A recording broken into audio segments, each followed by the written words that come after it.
tulad nito. Kasi bagong overhaul to, ito naging problema sa kanya. Wala lang isang buwan, isang linggo lang nangyari. Tawag yan, bumigay na naman yung kanyang unit. Nag-overheat na naman siya.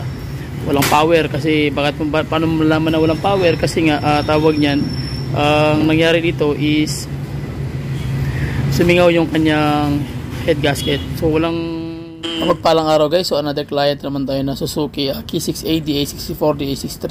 So pag-usapan natin kung ano yung rason kung bakit nag-overheat na naman ito samantalang bagong overhaul to.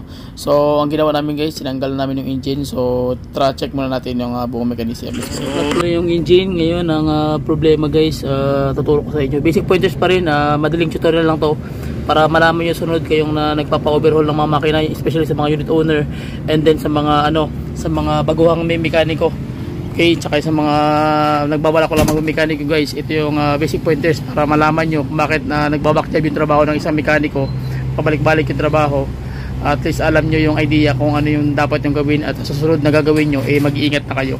Tara, let's go, pag-usapan natin. Let's go. Gawin at so ito ngayon guys yung makina na bagong overhaul and then ang problema is nagkaroon siya ng low power. So pag nag-idling ka ng 3 minutes, so automatic nag-low power na siya. So ang gagawin natin, bubuksan namin ito and then titingnan namin kung ano yung issue, bakit naglo-low power sa ganung sistema na hindi na tumatakbo ng 3 minutes automatic o namamatay na makina. And then pag uminit na yung makina, ayaw na mag-start, hard start na siya. So samahan nyo ko sa simpleng basic pointers kung paano titrayan. So buksan muna namin para makita na natin yung problema sa ilalim o sa loob. So dudo ako nito nasa nasa cylinder head gasket lang ito. So sige, tara, samahan nyo ko sa basic pointers. So let's go. So ito na yung head, tinanggal na natin yung cylinder head guys. So malinis na rin siya. So ito ang naging main cause ng problema, ang steel tulad nito. Kasi bagong overhaul to, ito naging problema sa kanya. Wala lang isang buwan, isang linggo lang nangyari. Tawag yan, bumigay na naman yung kanyang unit. Nag-overheat na naman siya. Walang power kasi paano malaman na walang power? Kasi nga tawag niyan, ang nangyari dito is sumingaw yung kanyang head gasket. So walang compression yung kanyang combustion chamber. So kasi nga steel ang nilagay. So magugulat ka, malalaman mo yan pag loss compression siya kasi pag malamig yung makina, umaandar siya ng maayos. Pero pag pag tawag yan, pag mainit na or mga 3 to 5 minutes, maglo-low power na yan, manginginig na yung makina kasi nga almost mamamatay na kasi nga loss compression na. So dito na dumadaan sa cylinder head gasket is bakal, lata. So ngayon ang problema ng lata, alam nyo kung bakit. Ang lata kasi pag ito ang ginamit nyo na cylinder head gasket, kahit gaano pa kahigpit yung torque nyan, so talagang bibitak talaga yan kasi nga bakal kasi to. Tapos yung makina mo ay na-resurface na yan, so dapat yan carbon talaga. Although tumatagal man siya, pero hindi niya kaya tumagal ng 1 taon. Pinakamatagal na sa kanya mga 1 buwan. Oo. So after yan, wala na, bibigay na yan. So ano nangyayari, mag-overheat ka na naman, so gagastos ka na naman, so malaki ang problema. So ang advice ko sa inyo, once na magkakabit kayo ng bibili kayo ng cylinder gasket, especially sa mga unit owner, dahil kayo talaga yung bumibili ng mga pyesa, especially dito sa Jensen, ang mga customer ko, sila pinabibili ko ng pyesa. Okay, tuturo ko sa kanila kung ano dapat lang gawin na pyesa para hindi sila magsisi.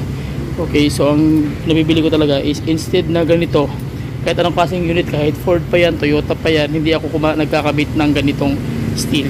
Hindi ako nagkakabit ng steel na gasket kasi nga pag ito ang ginamit natin, babalik ang customer. Talagang sasakit ang ulo niya. Okay, so yun mga basic pointers guys kung bakit na wag kayo magkakabit ng steel gasket. So ang pinabibili ko lagi is yung carbon, ganito. So ito ang dapat nyong bilhin, yan, carbon. Kung hindi yung parang karton o yung papel, kumbaga sa okay, so ito yung dapat nyong bilhin. Wag kayo bibili ng steel. At least alam niyo yung basic pointers na ano yung dahilan kung bakit. Okay, at least may idea na kayo. Kasi ito kasi pag itong inilagay natin, maglalagay na tayo ng ganyan, gasket cement.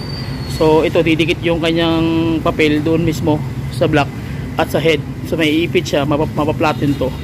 Ibig sabihin napipisa yan. Pag napisa yan, so wala siyang singaw.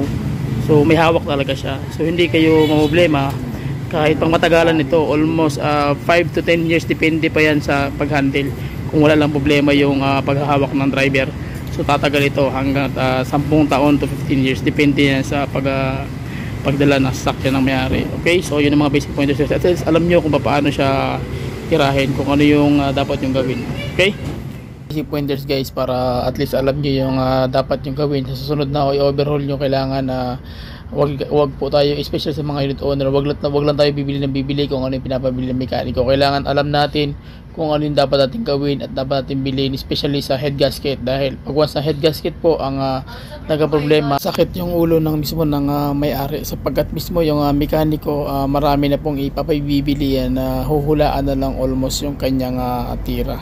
So marami na pong nangyayari, especially sa mga walang mga gamit talaga, lalo na pag walang mga compression test at hindi ganong kabisado, kasi hindi lang pagkaalam yan na overhaul na yan. So mas lalaki yung gastos at dodoble yung gastos ng may-ari. Okay, tulad po yung nangyari sa unit na to, nagpalit ng independent coil, nagpalit din ng spark plug, nagpalit ng sensor.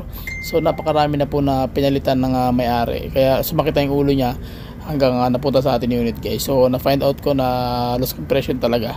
Okay, so yun mga basic pointers, at least alam natin na yun na dapat gawin, na kailangan yung mismong gasket na carbon ang ilalagay, hindi na po yung steel. Para isang tira lang ang gagawin nyo, hindi na po kayo magpaulit-ulit at magbabackjob yung trabaho. Okay, so yun lang, at least alam nyo na guys yung basic pointers natin. So shoutout sa ating lahat, sa lahat ng mga dapo ko mekaniko, sa lahat ng mga unit owner at sa lahat ng mga subscriber, follower ko. So comment lang kayo sa comment section and then I will reply guys. So ano man ang mga comment nyo, negative man yan, positive man yan, pag-usapan natin. So please subscribe to YouTube channel.